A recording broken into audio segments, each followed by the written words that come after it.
तो दोस्तों आज मैं बात करूंगा सीटेट एग्जाम में आने वाले जो महत्वपूर्ण टॉपिक है जो कि हमारा है शिक्षण सामग्री।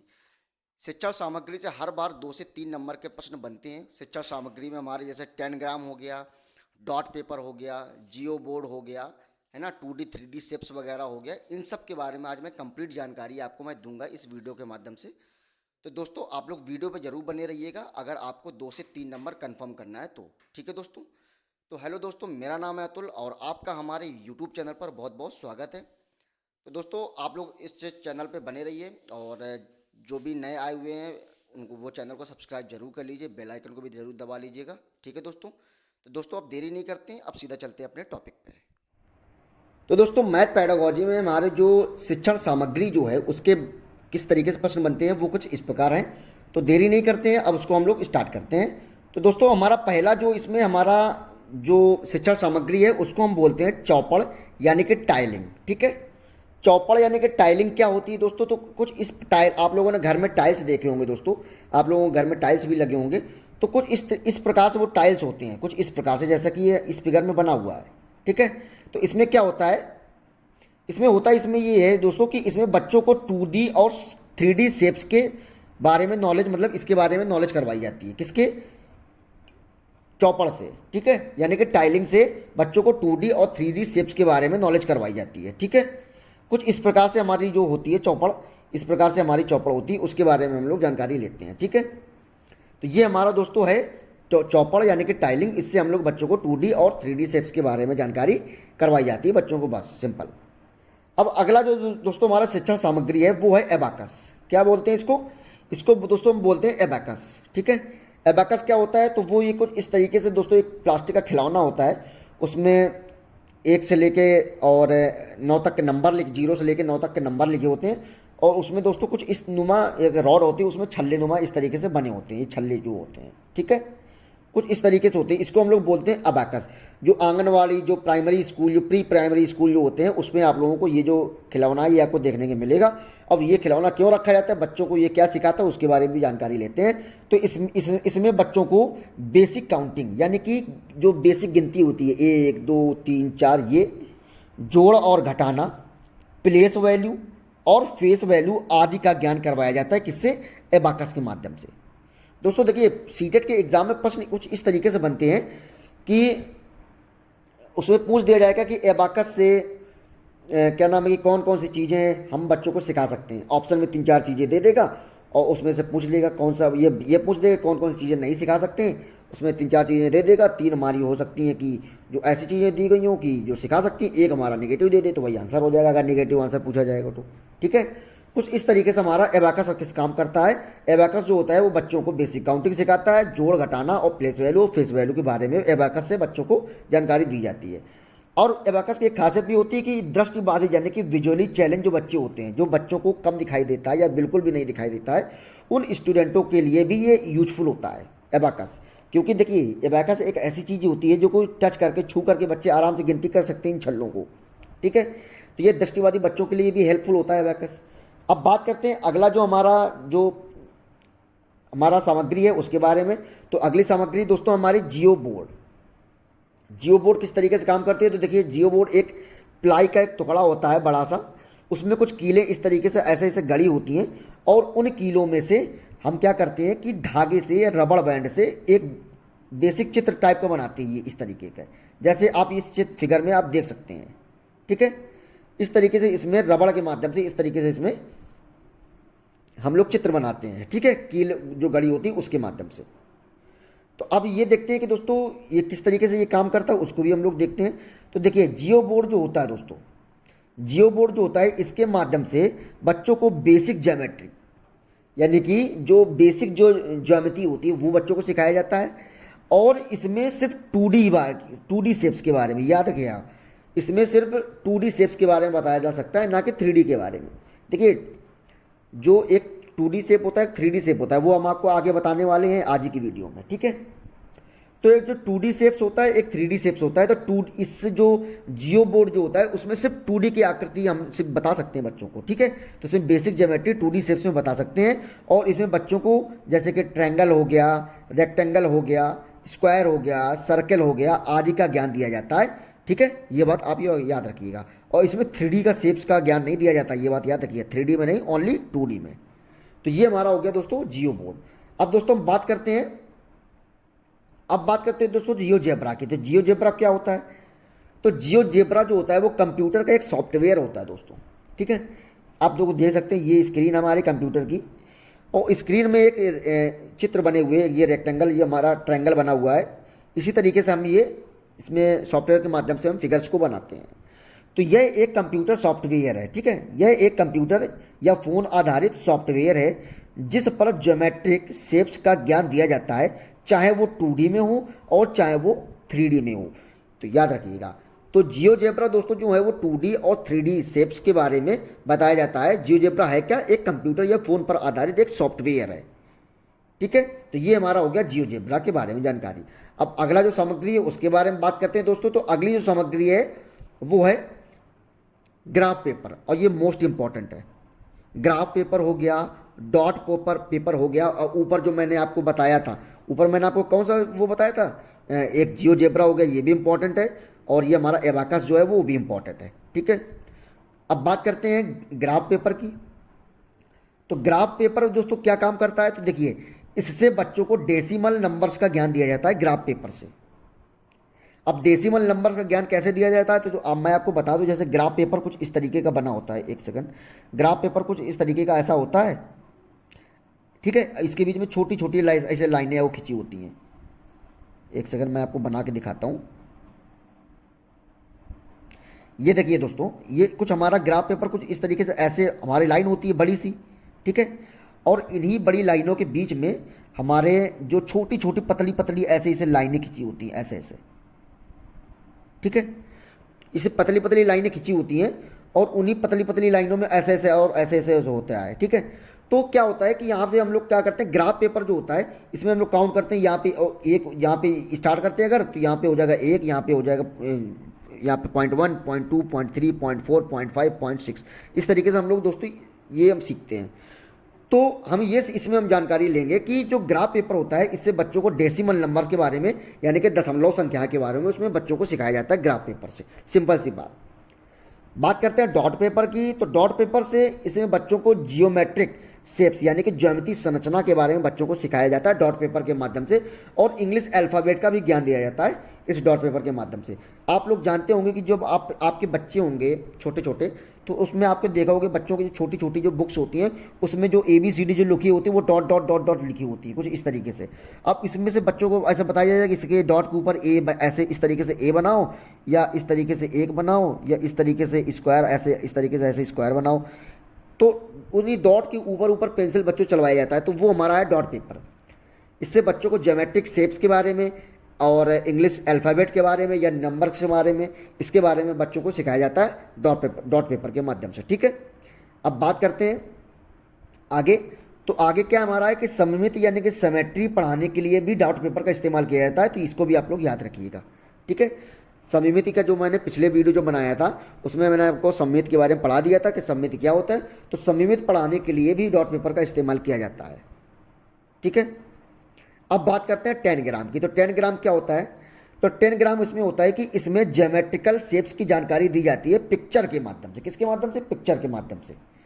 तो जैसे कि ये हमारा पिक्चर है, ये चिड़िया टाइप की बनी हुई है, और इसमें तमाम प्रकार के हमारे ज्योमेट्रिक शेप्स हैं। जैसे हमारा ये त्रिभुज हो गया, ये हमारा एक समांतर चतुर्भुज हो गया, ये हमारा वर्ग हो गया, ये त्रिभुज, ये भी त्रिभुज, ये भी त्रिभुज, और ये भी त्रिभुज, ठीक है। तो कुछ इस प्रकार से इसमें 10 ग्राम में जानकारी दी जाती है, ज्योमेट्रिकल शेप्स की जानकारी दी जाती है। किसके माध्यम से? पिक्चर के माध्यम से, ठीक है। तो ये हमारा हो गया 10 ग्राम।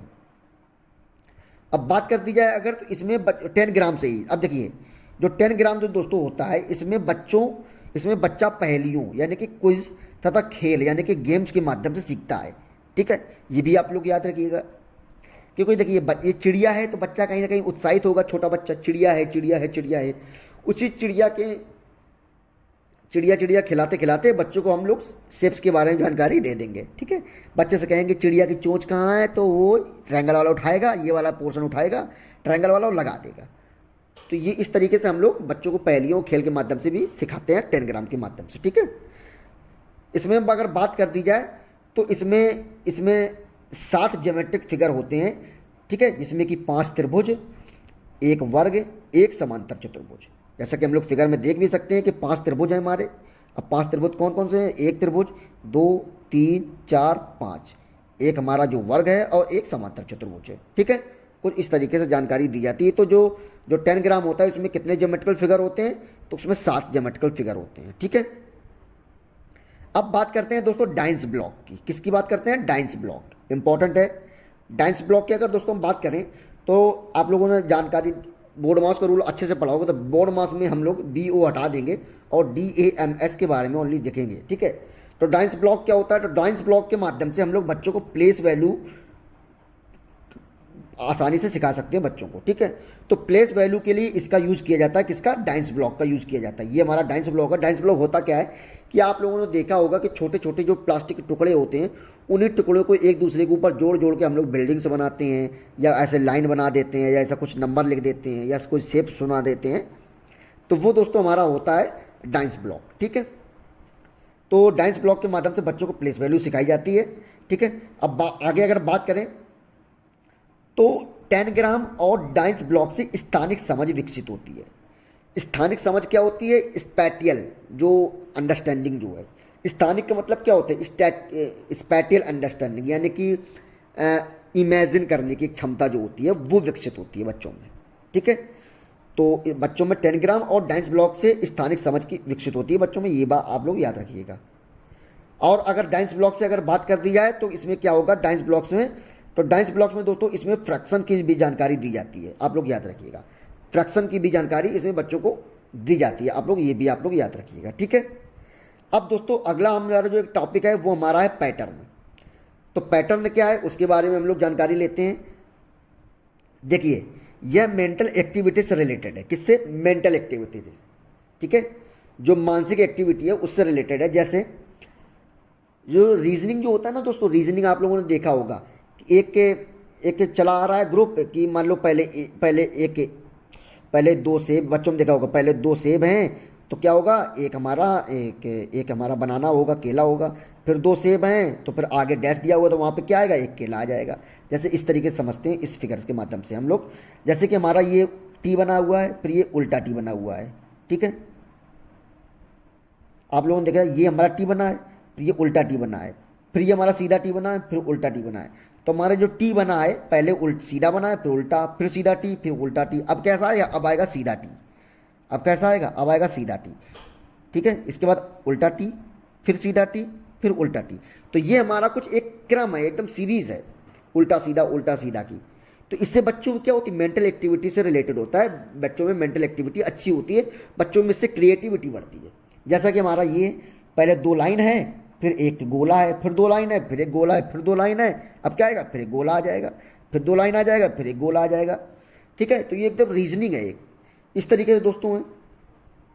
अच्छा, इसी प्रकार में इसमें 2 गोला, फिर एक रेक्टेंगल, फिर 2 गोला, फिर एक रेक्टेंगल, फिर 2 गोला, है ना। इसका फिर एक रेक्टेंगल, इस तरीके से हम लोग बनाएंगे। तो इससे मेंटल एक्टिविटी के बारे में बच्चों से रिलेटेड होता है, और इससे बच्चों में क्या बढ़ती है? क्रिएटिविटी बढ़ती है। तो ये इंपॉर्टेंट है दोस्तों पैटर्न। इससे बच्चों में क्या बढ़ती है? तो इससे बच्चों में क्रिएटिविटी बढ़ती है, ठीक है। और इसमें दोस्तों बच्चों में लॉजिकल थिंकिंग जो होती है वो भी, उसकी समझ बढ़ती है, या लॉजिकल थिंकिंग भी आने लगती है बच्चों में। तो ये भी आप लोग याद रखिएगा, ठीक है। अब दोस्तों हम बात करते हैं शेप्स के बारे में, यानी कि आकृतियों के बारे में, ठीक है। तो आकृतियां हम क्या नाम है 2 प्रकार की होती है, एक 2D आकृति होती है और एक हमारी 3D आकृति होती है, ठीक है ना दोस्तों। तो आकृतियां हमारी कैसी होती है? एक 2D आकृति और एक 3D आकृति। अब 2D और 3D आकृतियां क्या क्या होती हैं उसको हम लोग समझते हैं। देखिए, 2D आकृति वो चीज होती है जिन शेप्स में लंबाई और चौड़ाई होती है, वो क्या कहलाती है? 2D shapes. सिंपल, जिसकी लंबाई हो चौड़ाई हो वो कहलाती है 2D शेप्स। और जिन आकृतियों के लंबाई के साथ साथ चौड़ाई और ऊंचाई हो उसको कहते हैं 3D शेप्स, ठीक है। अब कैसे, उसको हम लोग बताते हैं आपको। जैसे आपको मैंने ये फिगर बने हुए इन्हें समझाते हैं। जैसे हमारा ये ट्रायंगल बना हुआ है, ये कॉपी में हम लोग जो ट्रायंगल बनाते हैं वो बनाते हैं 2D शेप्स में। कॉपी में जो हम लोग पेन के माध्यम से रेक्टेंगल बनाते हैं वो बनाते हैं 2D शेप्स के, ठीक है। या स्क्वायर बनाते हैं वो भी 2D, या सर्कल बनाते हैं वो भी 2D शेप्स में बनाते हैं जो कॉपियों में बनाते हैं। लेकिन कॉपियों में हम लोग 3D शेप्स में भी बना सकते हैं। कैसे? तो अगर दोस्तों इस तरीके से मान लो एक हमारा ये स्क्वायर हो गया, ठीक है, और इसी प्रकार से एक हमारा ये स्क्वायर हो गया, ठीक है, और इसी स्क्वायर्स में अगर ये ऐसे तरीके से, ऐसे एक सेकंड रुक जाओ, इस तरीके से ऐसे हम इसमें लाइन खींच दें इस तरीके से, तो इसमें क्या हो गई, इसमें ये ऊंचाई भी है, ये हमारी ऊंचाई है, ठीक है, ये हमारी लंबाई है और ये हमारी चौड़ाई है। तो इसमें लंबाई भी है, ऊंचाई भी है, चौड़ाई भी है। जैसे कि इस चित्र में हम लोग समझते हैं, इस चित्र में हमारा क्या है, ये हमारी ऊंचाई हो गई, ये हमारी चौड़ाई हो गई, ठीक है, और ये हमारी लंबाई हो गई, ठीक है। तो ये हमारे हमने इस तरीके से समझ लिया। तो ये जो दोस्तों होता है ये 2D और 3D शेप्स होता है। तो 2D शेप्स में ओनली लंबाई और चौड़ाई होती है और 3D शेप्स में लंबाई चौड़ाई के साथ साथ में ऊंचाई भी होती है, ठीक है। ये हमने सिंपल समझ लिया। अब एक इसमें से एक प्रश्न अगर पूछ दिया जाए, देखिए इसमें हमने एक प्रश्न हमने दोस्तों अगर बात कर दी जाए, इसमें पूछ दिया जाए अगर कि निम्न में से कौन, इसमें पूछ दिया जाए कि निम्न में से कौन से प्राथमिक कक्षाओं में आकृतियों पढ़ाने का उद्देश्य है। मतलब प्राथमिक क्लासेस में यानी कि प्राइमरी स्कूल्स में अगर बच्चों को ज्यामितीय आकृति अगर पढ़ा रहे हैं तो उसका उद्देश्य क्या क्या है, उसको हम लोग समझते हैं। तो उसका दोस्तों पहला हमारा विकल्प जो है वो है हमारा दृश्यीकरण कौशल को विकसित करना, यानी कि टू डेवलप विजुअलाइजेशन स्किल्स। बिल्कुल सही बात है कि बच्चों के विजुअलाइजेशन जो स्किल होता है उसको डेवलप करने के लिए बच्चों को आकृति पढ़ाई जाती है, बिल्कुल सही बात है। अगर बात कर दी जाए अगला विकल्प की, तो अगला विकल्प कहता है कि ज्यामितीय आकृतियों को नाम को स्मरण करना। तो जहाँ पे भी हमारा यहाँ पे दोस्तों कौन सा क्या आ गया, एक हमारा आ गया स्मरण करना। तो स्मरण करना बिल्कुल रट्टा मारना, ये बिल्कुल हमारा नेगेटिव हो जाए, तो ये हमारा कहीं ना कहीं गलत हो जाएगा, ठीक है। अब अगर बात कर दिया अगला विकल्प क्या कह रहा है कि दिक् स्थान संबंधित तर्क कौशल में वृद्धि करना, बिल्कुल सही बात है। To enhance spatial reasoning to ability, spatial reasoning ability, तो बिल्कुल सही बात है दोस्तों कि दिक् स्थान यानी कि स्पैटियल अंडरस्टैंडिंग, जो स्पैटियल रीजनिंग होता है उसको एनहेंस करने की एबिलिटी इसमें वृद्धि करना होता है। तो ये बिल्कुल सही बात है, यानी कि दिक् स्थान तर्क कौशल की वृद्धि करना बच्चों में, प्राथमिक कक्षाओं के बच्चों में, तो बिल्कुल एकदम सही बात है। तो इसमें कौन कौन से विकल्प सही है, इसमें 3 ही विकल्प हैं। तो इसमें विकल्प नंबर ए और बी, ए और सी ये हमारा एकदम करेक्ट हो जाएगा। तो इसमें हमारा विकल्प नंबर जो दूसरा है एकदम करेक्ट हो जाएगा दोस्तों, ठीक है। इस तरीके से दोस्तों प्रश्न पूछे जाएंगे आप लोगों से। जो लोग प्रश्न क्या नाम है कि पेपर दे चुके हैं सीटेट का, वो लोग अच्छे से परिचित होंगे। जो लोग पहली बार दे रहे हैं जो लोग पहली बार दे रहे हैं वो लोग के लिए मैं ये बता रहा हूँ, ठीक है। तो ये दोस्तों कुछ चीज़ें थी जो कि आप लोगों को अच्छे से समझ में आई होंगी और उम्मीद करता हूँ कि आपको बहुत ही अच्छी तरीके से समझ में आया होगा। तो दोस्तों आज के लिए इतना ही, लेकिन जाने से पहले दोस्तों, और आप लोगों ने अगर चैनल को अभी तक सब्सक्राइब नहीं किया है तो कर लीजिए, और चैनल को अगर आप लोगों ने सब्सक्राइब नहीं किया तो कर लीजिए, वीडियो को लाइक कर दीजिए, ठीक है। और जो भी सीटेट की तैयारी आपके दोस्त भाई बहन कर रहे हैं उनको ये वीडियो ज़रूर शेयर करिएगा। तो चलिए दोस्तों आज के लिए इतना ही, और मिलते हैं कल के अगले वीडियो में। तब तक के लिए नमस्कार, जय हिंद, वंदे मातरम।